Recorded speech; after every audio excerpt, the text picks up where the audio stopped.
Okay, great. That's right there, kind of my. So when I'm driving up here. So we can start.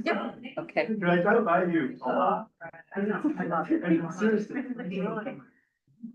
Good morning, everybody. Good morning. Morning.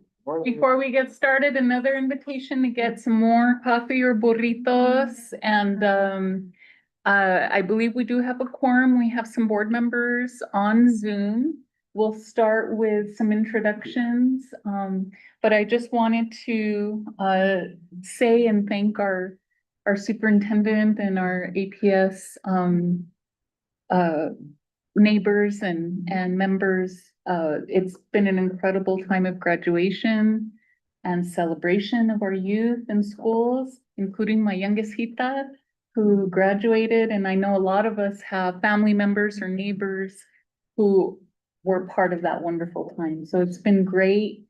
And as we all know, sports are a huge part of our communities and our schools, and lots of wonderful sports events happening across the world, including World Cup that opens today. The city is hosting, if you didn't see, we're hosting some watch parties at community centers and parks for our youth in particular, but it's open to everybody who wants to come and celebrate and share their timon. So very exciting times. And with that, we'll do some introductions. My name is Catarina, I go by Cata Sandoval, and I work for the city of Albuquerque and happy to serve as the chair for this committee and pass it on. Awesome. Well, my name is Agustin Montoya. I'm the executive officer for Commissioner Eric Olivas. Good morning, everyone. My name is Chris Goodrich. I'm the Dean of UNM's College of Education and Sciences. Good morning. My name is Ruben Garcia. I'm with the JB Media Group, and I represent the Hispanic Chamber of Commerce.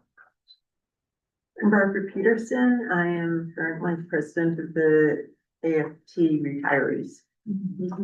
I'm Gabriela Duran Blakey. I'm the superintendent of Albuquerque Public Schools. Good morning. I'm Brooke Hassan, Albuquerque City Councilor for District 4. Good morning, everyone. Frank Baca, County Commissioner, District 2, southwest part of Bernalillo County, primarily South Valley, but also Southwest Mesa, Westgate Heights, etc. Yeah.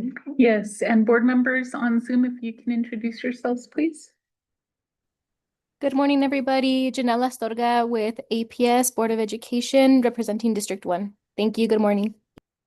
Good morning. Do we have other board members? Ziara? For Councilor Rogers. Yeah. Perfect. Yeah, Right. there she goes. Hi, everyone. Ziara Kirksey here.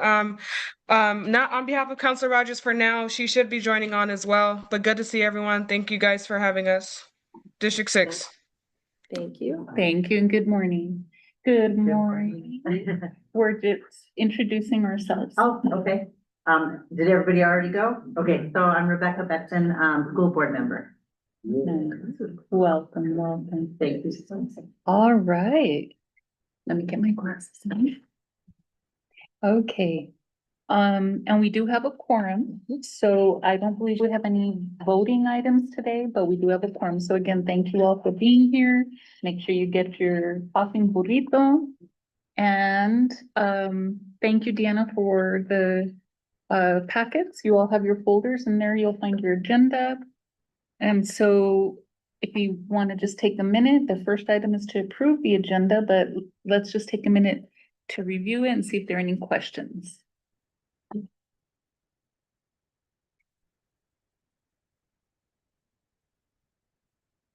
And we do need a motion. And if there aren't any questions? I move for approval of the agenda.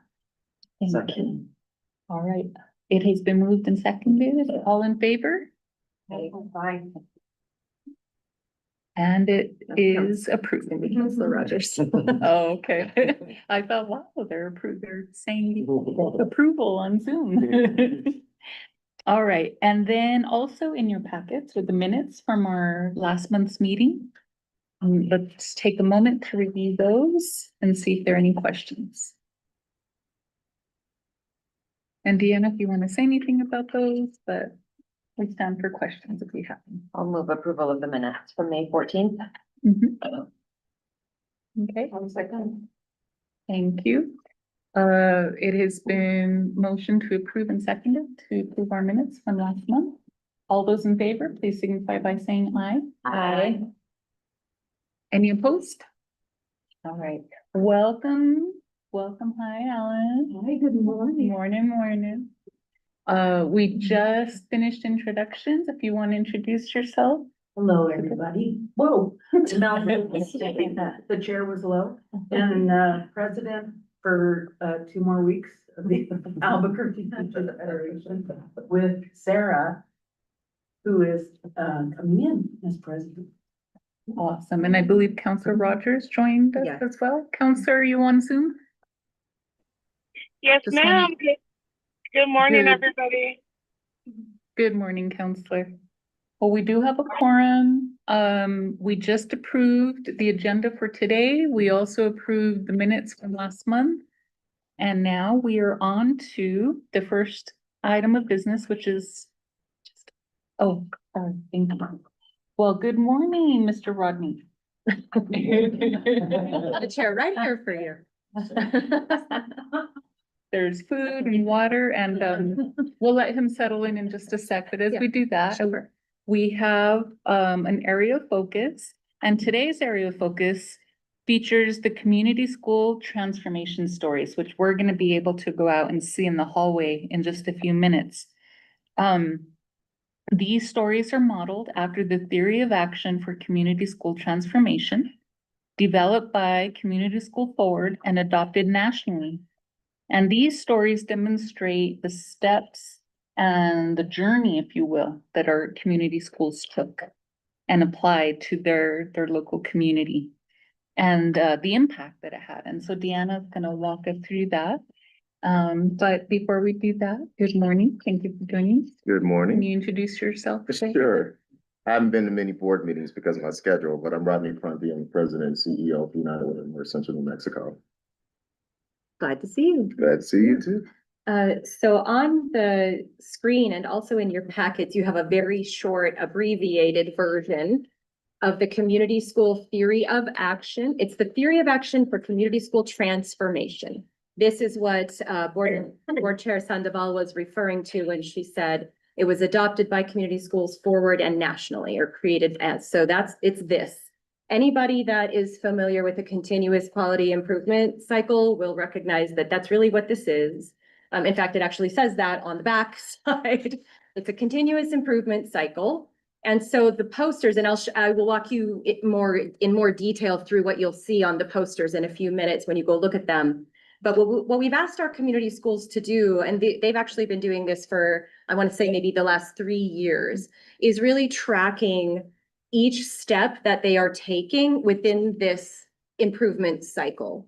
What you do not have is each one of these sections, take stock and plan, implement and develop, supportive infrastructure, and impact and outcomes, has additional components to it.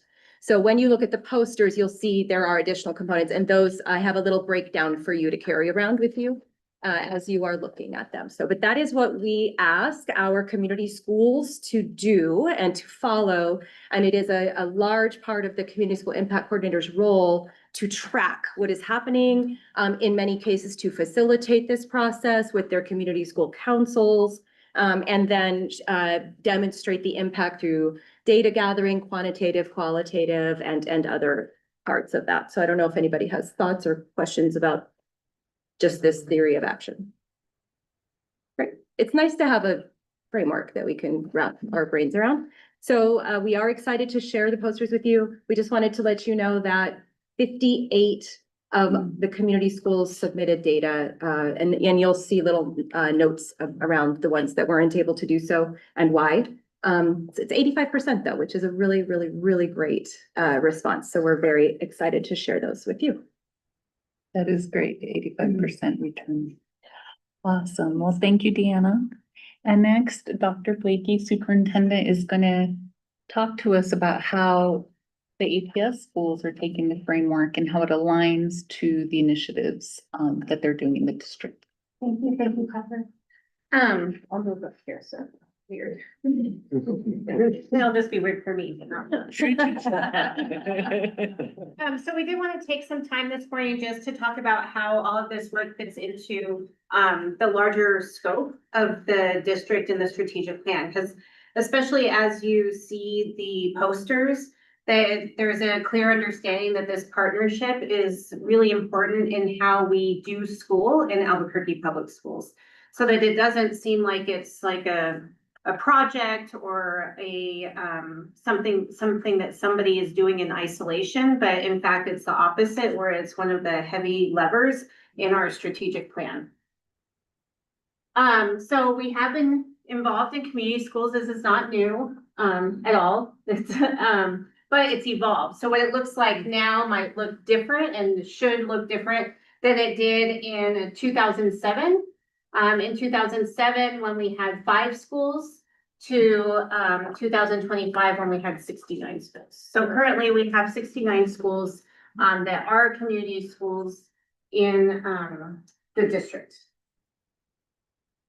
So some of this work, when it really started to kind of grow from 2007, and you'll see on the slide that we just showed. Can you go back, Brian? Sorry. Yep, there you go. So you'll see where it started to like really grow in here. It's because that's where we really started to see how we could use this as essentially a way of building systems of support in schools, as using community schools as a framework for transformation. So that started when we worked with Ellen, actually with the union. The schools, Whittier, Hawthorne, and Los Padillas were said by the state that they essentially had to close because of low performance. And so when we worked on this plan to how can we submit a plan to the state to not close schools that are in, especially in these areas of town, how can we really build up the support in these schools? When we worked on that, we decided that really what we need to do is use the community school framework essentially as the turnaround model for reestablishing these schools. And so when that was done, as like essentially it wasn't, oh, let's just see if we can provide each school a community school coordinator. It was actually, how can we use the community school framework to actually redesign how we do school and how we support schools in these areas. So when we did that, that kind of became, if some of you are familiar with some of the lingo in schools, we call something the TOPS model. The TOPS model is the turnaround model that we used in schools here that really centered around the community school framework. And that's kind of what kicked off the bigger growth of community schools in Albuquerque Public Schools. So as we did the strategic plan, as you know, we have the goals and guardrails of the district, which is kind of the glue that keeps us together. And we really looked at how we can make sure that that idea of how we use community schools as the framework in schools as the way we do school became something that was embedded. So you'll see, there's very few initiatives that we have that last the course of time, right? Like in schools, we're notorious for like every 2 years, a new principal comes in, a new superintendent comes in, a new idea comes in, and it kind of like starts all over again. Community schools is actually something that has lasted probably through 6 superintendents. I think so, yeah, 6 or 7. Yeah, 6 or 7 superintendents. So it's something that really has 3 been years. embedded. It's only been through one union leader. But we'll get to 2. But it really is something that's consistent through the district, as something that is like embedded in the way we do things. So, sorry, Brian. I did tell him, like, if I took too long, just move the slide. So we have our 6 promising practices. So you'll see the community school impact coordinators is one of the 6 promising practices that we use in the district. And the 6 promising practices are really how can we start to narrow our focus and really invest in strategic things instead of trying to like throw spaghetti at the wall. So community school impact coordinators are one of our 6 promising practices. And then you'll see aligned to the district goals and initiatives, how community school coordinators and community school framework is really embedded in how we do this work. So community schools is a direct support to what we have given as promise to the community, because the community said that these were the things that they really wanted to do, is early literacy, middle school math, college and career readiness, and skills, habits, and mindset. And through these major initiatives for each one of these areas, community schools is one of the primary drivers of this work. So in early literacy, it's the elementary commitment. Middle school math is our middle school redesign. College and career readiness are the academies of Albuquerque, and skills, habits, and mindsets are the culture of care. So the school board also adopted guardrails. So we have the goals, which I just went over, and then we have the guardrails. The guardrails are essentially things that were put out to the public as these are things that we want to make sure that the superintendent does not do while they accomplish the goals. And so the guardrails are really it's kind of a weird thing because it's actually done as a negative. It's like, you will not do this. And so I know in education, when I remember I was not superintendent at the time, but when the board was talking about the guardrails, everybody was like, wait, but it's so you will not do that. And those of you that have been teachers, we were learned that you don't make rules based on what they can't do. You're supposed to make rules based on what they, so it was, anyway, that's the guardrails are what you can't do. But we turned the guardrails around to how we can really make sure that we embed community schools in that work too. So for example, one of the guardrails says the district will not operate with inequitable access to wraparound supports and community-based services. So the district then has to say, how will we measure that? Because the guardrails are really broad statements. And so the interpretation of them can be different, probably just around this table. And so really the interpretation of each guardrail is how the district says, this is how we will measure it so that we don't have 20 different measurements. And how we measure that one to show that we are not doing that is we monitor how schools are leveraging community partnerships and supports for students and families by tracking the percentage of integrated systems of support partnerships happening in our priority and emerging schools. And the second guardrail that we look at with community schools particularly is the superintendent will not exclude parent, legal guardian, superintendent voice, student voice, and community voice and engagement in school and district operations. So again, this one could be interpreted in a lot of different ways. So it was really important that we put measurements on well, how will we essentially prove that we don't exclude voices, because it's up for interpretation. So the way that we measure that we are doing this is through community school council meetings taking place across schools. Because we believe that at the community school council meetings, that's where engagement can really happen proactively. We could build on the assets of the community instead of going in when there's a problem and being reaction based, right? So community school, usually in the community school council meetings, then we're not measuring oh, there was an issue at the school, let's measure how many people feel like they knew about the issue. That's not really measuring what the guardrail is saying. Whereas the community school council meetings are something that's systemic and regular and works with the assets of each community. And this, I think, also helps to help the community school impact coordinators really focus their attention. Because if these are the two measurements essentially of what we're looking at, then it helps them, I'll point out Jess, but then it helps them how am I really making an impact? Am I making sure that we're doing our community school council meetings? And we've seen, since we've put in these guardrail measurements, we've seen an increase in really thinking about what does our support look like that we're measuring. And we've also seen an increase in the community school council meetings to make sure that that's what we're prioritizing. So we're not prioritizing and I know this people, when they first hear about community schools, they're, oh, they do the food drives, or they do, and it's how do they work on the root cause of what is happening in the community and build on the assets of that community? And by really digging into measuring the community school council meetings rather than a canned food drive, we're getting into what is the systemic approach to using the framework. It's not based on activities, but it's really based on the work that they're doing in the community. So based on that, we've seen a huge increase in how we It's not a pretty picture.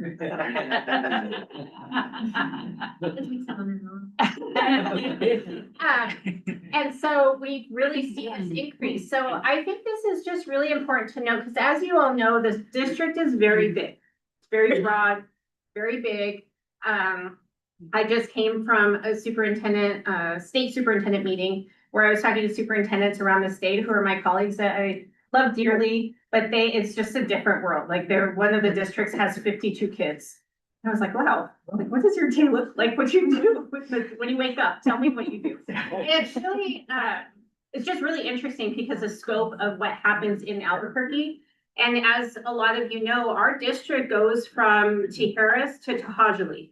And so the scope of that, it's not, we can't even say that we're just an urban district because we also are a rural district. And so this is a really unique way to work in the district.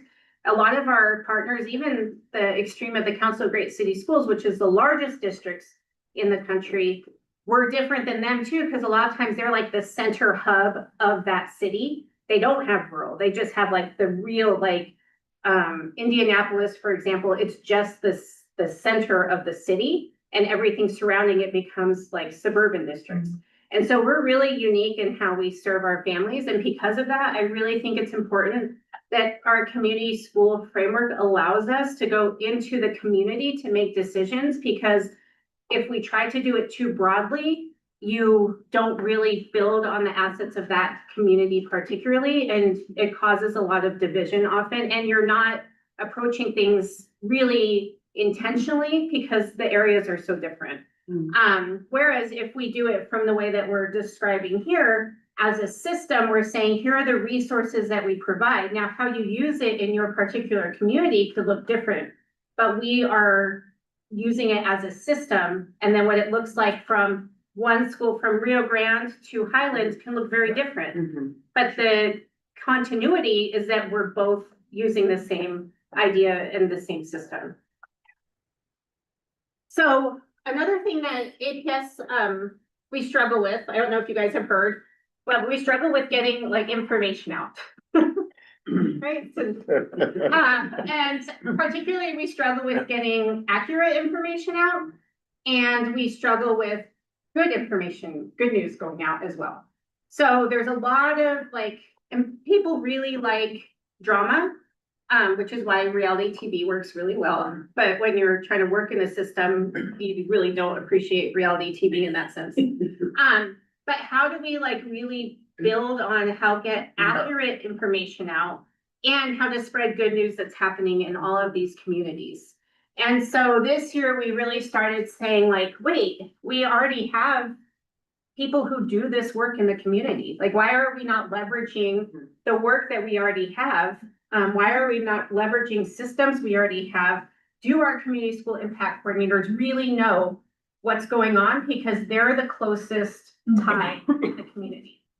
And so, you know, we could talk about the school principal. The school principal might know the internal community. They might know the teachers. Well, hopefully they know the teachers, the families, but how do we broaden that to like the community, the assets that are within the neighboring community? And we realize the community school impact coordinators really know that, yet they sometimes don't have the information. So they're operating on like what they heard that they think they're supposed to know too. So how can we get more information to them and have them serving essentially as good news ambassadors? And the good news ambassadors, it's really important to note, is not us saying, hey, can you go tell your community like that we did this and it's really good? It's actually the opposite. It's you guys know what's happening in your community that's working well.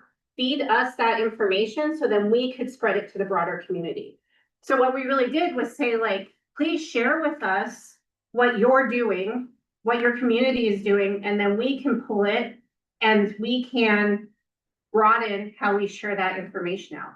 Then the opposite is we'll give you as much information as we have on how to break rumors, give you information on the front side so that you don't feel like you have to be defensive, and really build this system. So we're just starting it, so it hasn't been like completely 100% foolproof, but it is starting to see how can we like really leverage the work in the community to get information out and to hear what the real struggles are that we can help as the district as well. Because we have the resources, we don't usually have the answers. And so I always try to explain that to people, like if you're waiting for the answers, you have the answers, we have the resources.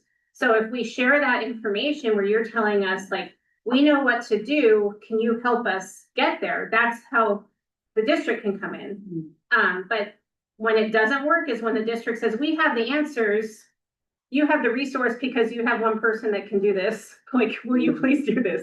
That doesn't work. And so we're really trying to flip that script, and using that community school impact coordinator to kind of be the conduit in how we flip the script in this work. And then this all connects to our profile of a graduate. As many of you have seen, this was developed a couple of years ago, and really like all of the framework is like, what is it for? Like, what are we actually trying to accomplish? And so even, you know, I was talking to somebody about this the other day, even saying that with the goals, we want kids to read, we want kids to be able to do math, we want kids to be productive in their post high school experience. But like, why? What? There's something deeper than that. It's not like we just want kids to be able to do math. Why do we want kids? So this is the why. And I think often we miss this and we go straight to like, we want them to be proficient. Like we want our kids to be able to read. And that's all true. We do want our kids to be able to read, but why do we want them to be able to read? Because we want them to be able to be a critical thinker. We want them to be able to be innovative.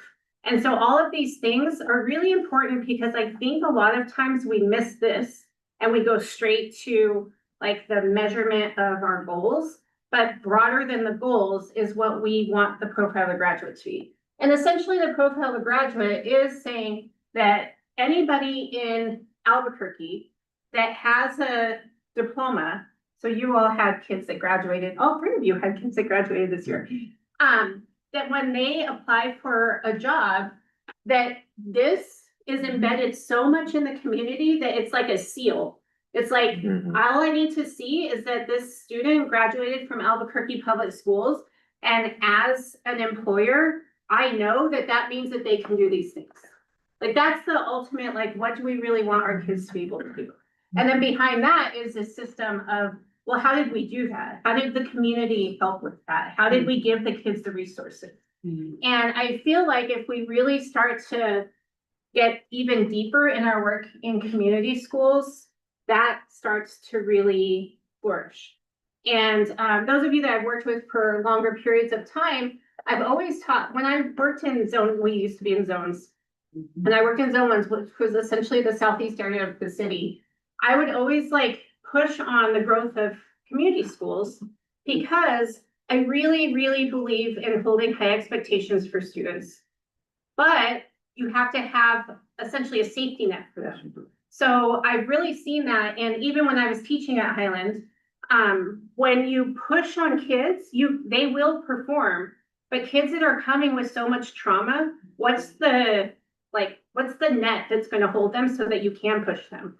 And often what we do is we back away because we know that they're coming from trauma and we're a little bit like, well, I don't want to push them too far because they have a lot going on. And I really have always said that, especially in our schools where students have high trauma, that having community schools as a strategy within the school is a safety net, so you can push them to their highest limits and you have the safety net of the community and the supports that allow them to be able to do it. Because without that, what happens is we lower the push. Yeah. And I've seen it, you know, I have seen that happen in my own friends that I graduated with, that people lowered the expectation because they were worried. And it's not for like a bad reason. It's because like people are legitimately worried, like this kid has so much going on, I can't like push on them anymore. So how do we create a framework and a system that allows us to hold the high expectations for the kids and be able to push them with the supports that they need? And we really do believe that like having the neighborhood, the community behind the kids and supporting that way really is how we can really realize this for the kids in Albuquerque. So thank you all for partnering with us. We wanted to really explain all of this so that as you see the posters today too, you see that it's connected in a deeper way than one poster at one school, but like behind that is something much broader in how we're using community school strategy to really transform the schools. So thank you. Thank you, Superintendent. Yeah. No, I want to. There was a slide in there where you were talking about, I don't remember the slide, but I think with the implementation and the alignment in terms of the broader picture of the school system and how community schools fit in there. Couple things that I just want to shout out. We made a purposeful connection too with the instructional councils so that the community school impact coordinators have a seat on instructional councils, so we're not siloed. So the kinds of things that we're talking about in terms of instruction connect with the kinds of work that the community school strategy so that it's intertwined. I think that's really important and needs, you know, to be nurtured. And then I think this is so important in terms of how it works in our system and how it's grown. And I just want to shout out to Danette, and who's not here today, and Deanna, because in all of the work that's happened here, I think the consistency of having this council and people focused on the work has made it all possible. And so, thank you. And actually, can you go back to that? It had the 6 promising practices, and this was a little bit about what, it's like towards the, yeah. So that it's not an isolate. So when you see the community school impact coordinators, the community school impact coordinators, the teaching and learning coaches, and the school student success system resource teachers, those are provided to schools in a trio. So the schools that are priority schools get funded from central office, those positions, and they meet regularly the district meets with those 3 regularly, and they're funded as a team so that it's not like a school can have, if it's a priority school, they wouldn't have a community school impact coordinator, but not a teaching and learning coach. Like the 3 work together so that it really starts to align the work. And they don't feel like they're working in isolation. And so we meet regularly with those 3, and they all meet together as the district as well.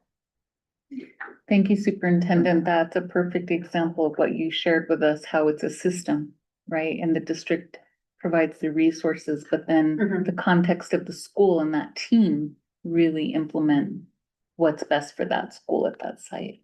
Go ahead. So I'll just add, as advocates, because I think everyone on this board is and really has to be an advocate for this.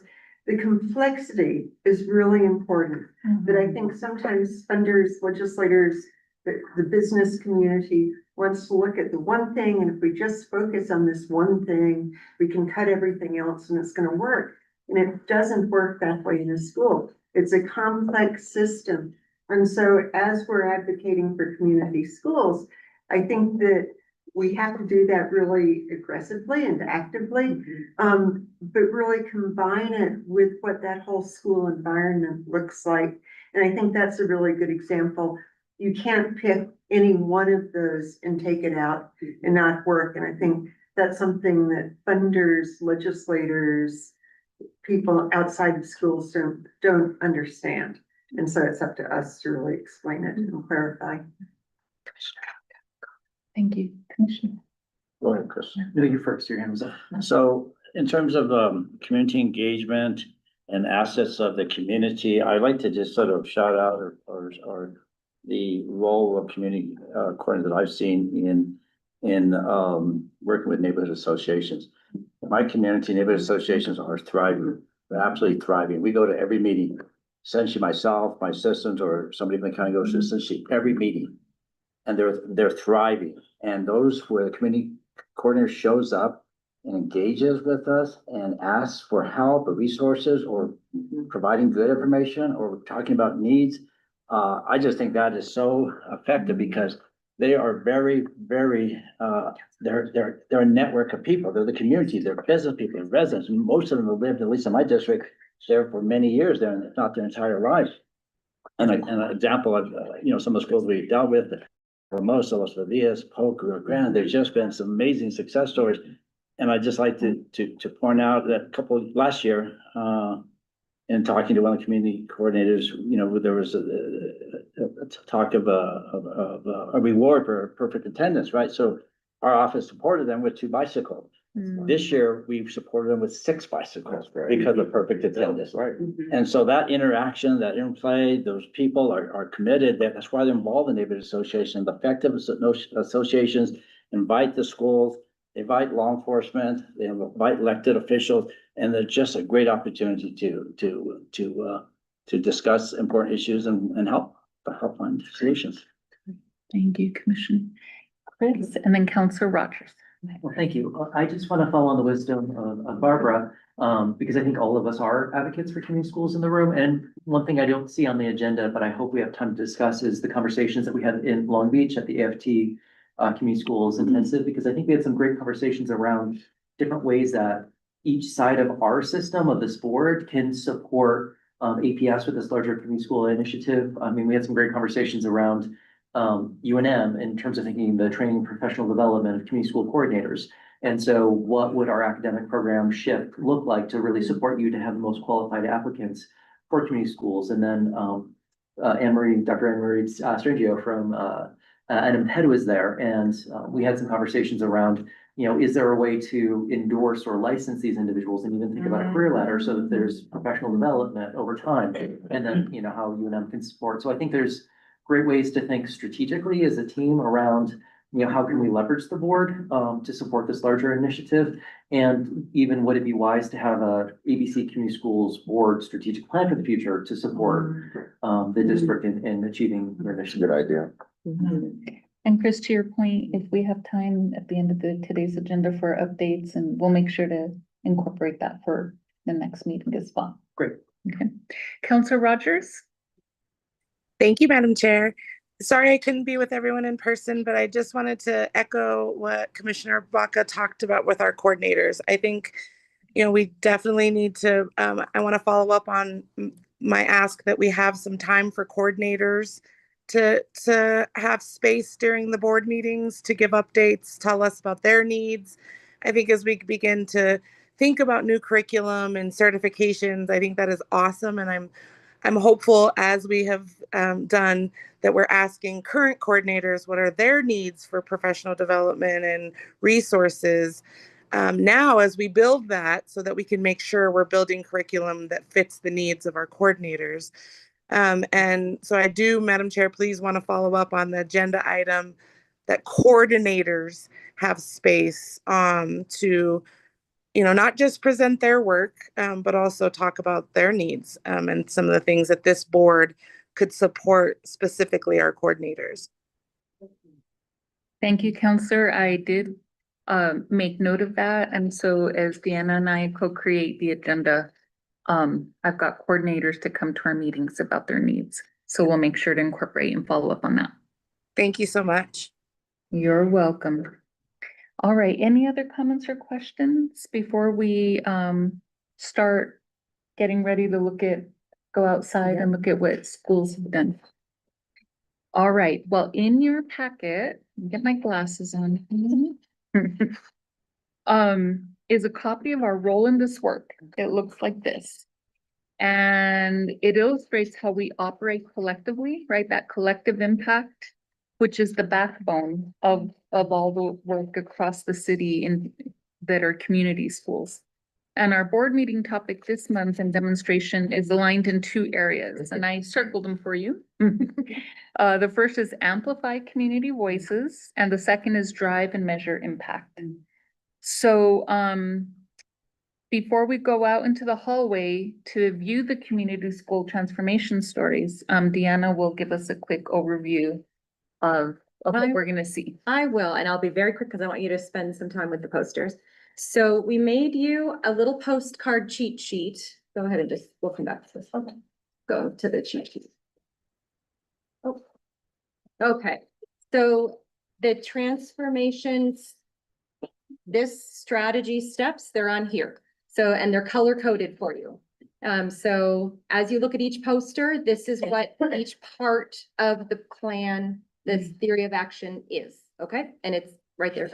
On the back, we have wows and wonders for you to take some notes as you're walking around looking. And then in case you weren't sure, because there's a lot of community schools, as we heard, which schools might be in your district, we made you a little breakdown so that you could see which schools are in which district according to APS board district, city council district, and county commissioner district. So that you can just go and really admire, go back there, the work. One thing I wanted to point out, as we did talk a lot about community school councils, which was amazing. This is an overview of every single community school council meeting that happened this school year. So if you took all of those little circle graphs, each poster is different because as Superintendent Duran Blakey pointed out, each school's efforts are hyper local.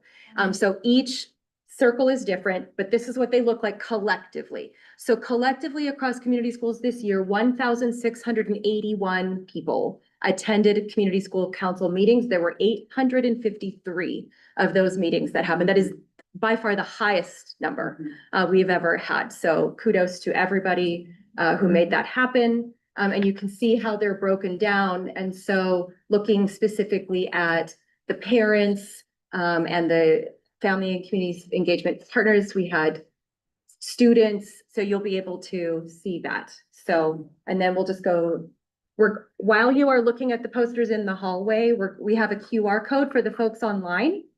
So you can scan through each individual poster yourself online, even though you can't be here. Thank you for the heart, Councilor Rogers.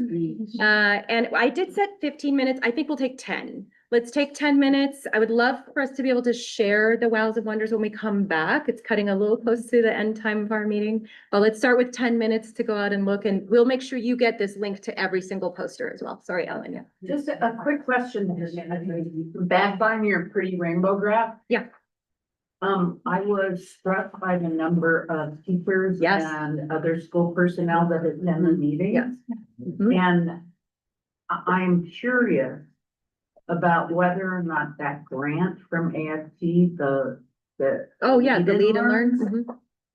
Help connect teachers and other support staff to the, like, was there a positive influence because of that work? Oh, yeah, that's a good question. We'll dig into that data and we'll find out which schools those teachers were part of and how many of them attended council meetings for you. Thank you. Okay. Just curious. Yeah, great. Good. That's a great curiosity. All right, you Yeah, have let's 10 go to the minutes. hallway. Let's come back at 9:38. Not 1 minute later. We're gonna hear your phone ding.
I have to say, and I want to open it up to comments and questions. Of course, I went to the West Mesa Feeder Patterns. Those are the schools that I went to when I was young, and I'm all up, my vista, they're doing this. Oh, yeah. That's right, all the different things that those schools are doing in our neighborhoods. And so just wanted to open up questions, comments about what you saw. I have one. Yes. I was noticing, and I don't know how we can improve this. It's definitely not gonna be me, even though I would love to be able to figure out how, but. At first I noticed that the students, like there wasn't student participation at elementary schools, right? And then I'm thinking, oh, well, they're little. But then I started looking at all the other ones and seeing the middle schools and high schools that don't have student participation. And how can we get that to grow? Okay. Okay. Great question. Other questions, Rodney? Well, I have a comment and then an observation. So what I really liked was how it was captured in terms of the funding that's been leveraged in each one of the community schools. And again, you do see some variances there. I think that's an area to focus on in terms of if you see these big disparities, like there's a few community schools that are bringing in 400,000 plus, others hardly any. Like, how do you, plot for that? How do you plan for that to bring some equity there?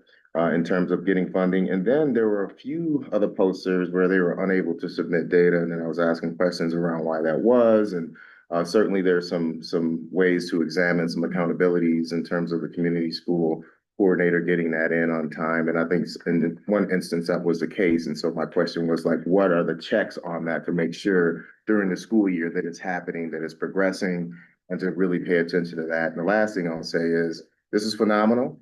I'm a data geek. This is all about, you pay attention to things that you focus on. And so by having that particular, this data highlighted in this way, it's only gonna help continuously improve the work of community schools. I love it. Love it. Commissioner. Yes, thank you. So I District 2, you look at the back of this chart, I'm encouraged by the resources, the organization. But I'm also depressed by the fact that we have the need for 25 community school coordinators in District 2. The lifelong residents of that community, having gone to Armijo Elementary School, Armijo Middle School, and Rio Grande High School, and lived there almost all my life. Had a business in the community, and I understand the community. I know the community very well. I tell people I know it better than anybody else because I'm older than anybody else. But again, I appreciate the resource, I appreciate it, but I'm still almost devastated, I'm in shock about, the need that exists in that community. And I contrast that with things that I've experienced as a child, when the community was thriving. And I say that in a way that nobody in this room will understand. It was thriving. One of my classmates became the CFO of Sandia National Laboratories. Highest ranking female ever. Her husband, PhD in math. I can name doctors and lawyers and pharmacists and mathematicians and chemists that I went to school with. We just had our 50-year reunion recently. So I understand that community extremely well. But I don't know what to say. I'm encouraged the resources, but I'm still just almost suppressed at the need currently. I just want to add to that. That's my community too, counselor and commissioner, and I just wanted to say that's one way to look at it and seeing a community that has needs. But I think another frame on how you can see it is how community shows up for the schools and for the community school councils. Because just in talking with Polk and talking and seeing how many community partners they've engaged over the years, I think to the tune of like over 60 community partners. I think it's important to also see how community shows up for community. Yeah, I appreciate that. I have to look at it in a class half empty, but it is hard. It is hard for me because, to living in that community, have the emotional attachment that I have to the community, it's hard sometimes, I also want to say that I think there's still incredibly brilliant people graduating from your community and every community. Someday maybe we could track how many people went through APS and did amazing things. Absolutely. And I think you'll find that, I went to APS and I found that I was successful in college and life. So Absolutely. I just think there are a lot of us that went through APS in every community. And whether or not there's great need, there's also great involvement and great success of students. And to build off of your point, Dan, one of the posters in the West Mesa district that I grew up in, and I was really happy to see they talked about not only the nonprofits that are working in that school, but churches, Holy Rosary, my church. I was like, the faith communities are there. Yeah. They're coming to support our schools, and it just made me smile to see that, how our community is showing up for our little ones and our youth. All right, any other questions? Yeah, I was encouraged by that too, to see all the different types of religious groups involved. And also the small businesses, small businesses really do want to help in the communities and they try really hard. I know as part of the chamber, we do as much as we can to offer services for the small businesses, but they are always. Now, I know a couple of dry cleaners are like, hey, bring the food, bring the clothes here first before we take them to, give them away so they're clean and ready. No. So, it was encouraged to see that, and we can probably do more. Councilor Rogers had a comment online as well. Okay, yeah, go ahead, and then we'll go to council. Can I ask, if you haven't already done this, can you send us the QR code? Because I would really like to spend some time going through them and looking. We'll at it. send the There's so QR much code. there, and it was like, wait a minute, where do I start? I know. I would like some time. We have so many schools. Yeah. We'll send a QR code, but also a link.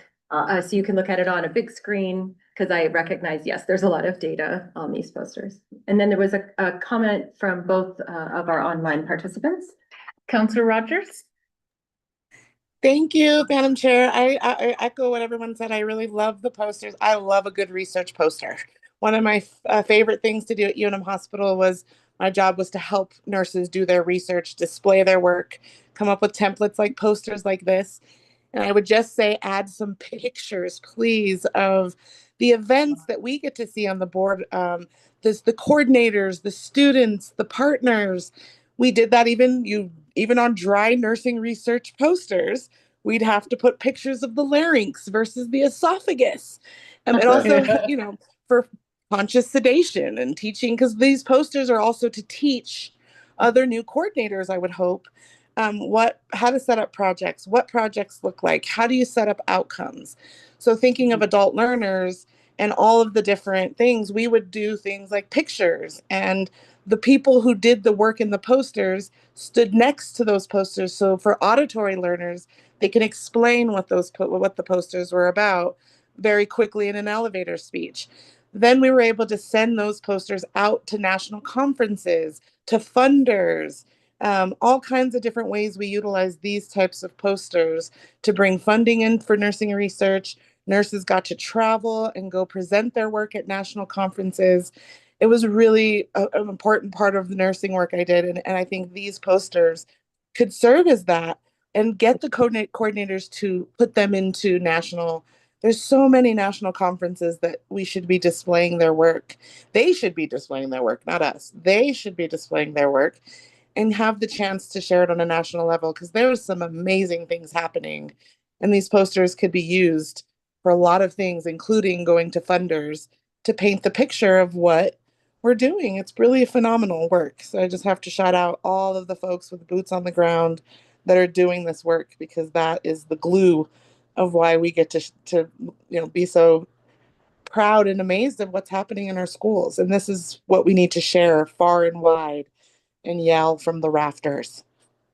Thank you, Councilor. And Deanna, did you want to respond? Yeah, Councilor Rogers, what a wonderful suggestion. Thank you so much. I did want to let you know that we have had community school impact coordinators present these posters at national conferences twice.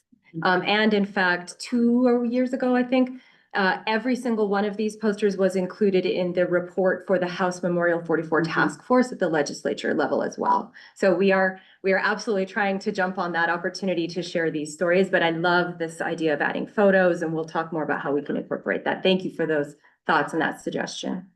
That's awesome. Thank you for sharing that. Yeah. And then board member Astorga had to jump off, but she left a comment. Oh, okay. Yeah. Okay, were we able to capture her feedback? Yeah. Okay. She said this was, so from board member Astorga, she said, this was really great. I love seeing all the work that is happening and the dedication to making sure families and students are front and center. I have to hop off for another meeting, but thank you all so much from board member Astorga.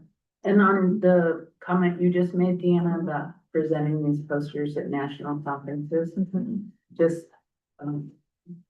want everybody to know that at Albuquerque, somewhat New Mexico, but Albuquerque is on a national map in Yeah. terms of what we do Oh, yeah. with community schools. Yeah. It is phenomenal how famous we are. And how people, reach out and pick our brains from a lot of other districts. I know because AFT National is always connecting, different places with what we do here, and so shout out again. And I'd amplify that too, Ellen. I mean, community schools, ABC, Albuquerque's been on the map for more than 10 years. When I was in Wisconsin and we were starting a community schools partnership with that school district, we hired a community school coordinator and sent them to Albuquerque in the conference in 2016 to learn more about community school implementation. So it's been that long. So many things, and yet we just need to tell the story louder. I Yes, guess. yeah. That's right. Well, thank you. That's a great way. Go ahead, Barb, if there's final updates, but I was just that positivity as we conclude our meeting here. Please. Barb. Just one observation about the richness of the posters is listening to the comments from everyone. Everyone focused on a different aspect of the poster. And so it's really interesting that it gave that information. Everything that each one of us looked at was there to find and see. What I focused on was root causes and what they did about it. And that's what I was zeroing in on. And just to speak to the strength of the community schools and the framework, every single one was different. Every single one, the action plan reflected the need of the community. It was very different from each other. And so I think it's a really good example of just the breadth of what community schools do. Great. Yay. Well, Deanna, thank you and your team. You've heard it from the board, just the boots on the ground, the work every day that our team across all of our schools that they do. It's just wonderful. And with that, I'll turn it over to you for some updates and announcements. And Well, then our big announcement is no meeting next month, so please do not show up here in July. And we will use that time to maybe think about scheduling, not for the August meeting, but bringing to you at the August meeting sometimes for maybe a retreat, to do a strategic planning session and bring up some of those other important concepts that came up in our meeting today. That's the only announcement from me. I don't know if the board members or audience have any other announcements. I just wanted to give a heads up, right, in the, just as all the other groups, in the event that I can't make it to a meeting, I've asked for Ryan Garcia, who's our Executive Director of Integrated Systems for Learning, to sit in for me. So That's down. Sitting in for me, I just wanted, everybody to know so that he has official, deep forming duty.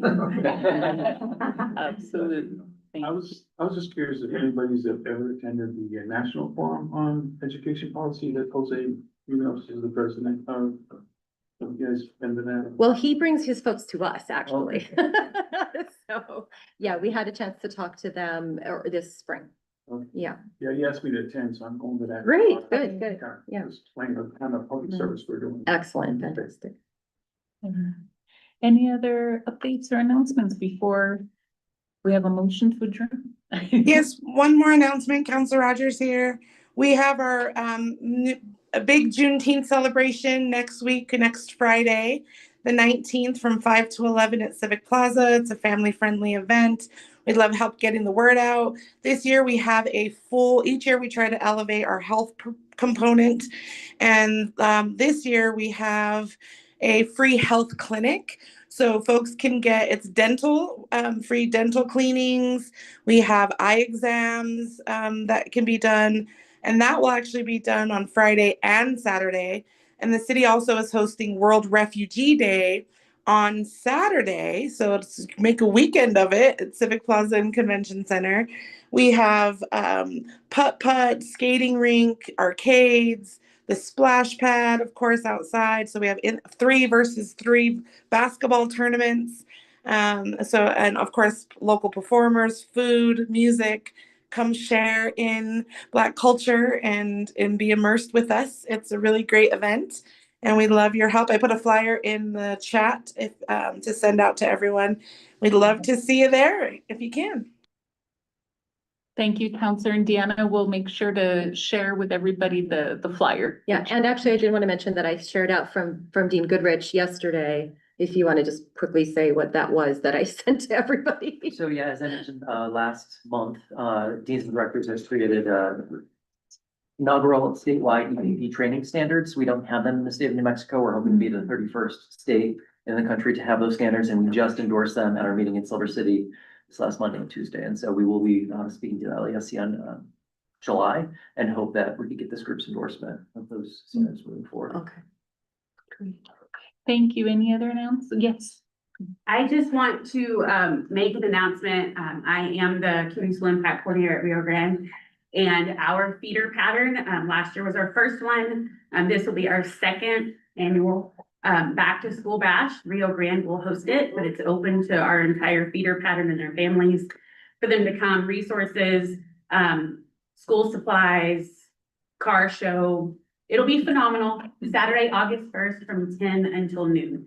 And it truly is a picture of one community, the South Valley coming together. If you send us the flyer, we'll send. I absolutely will. Awesome. Thanks, everyone. Thank you. Thank you. Please take pictures on your way.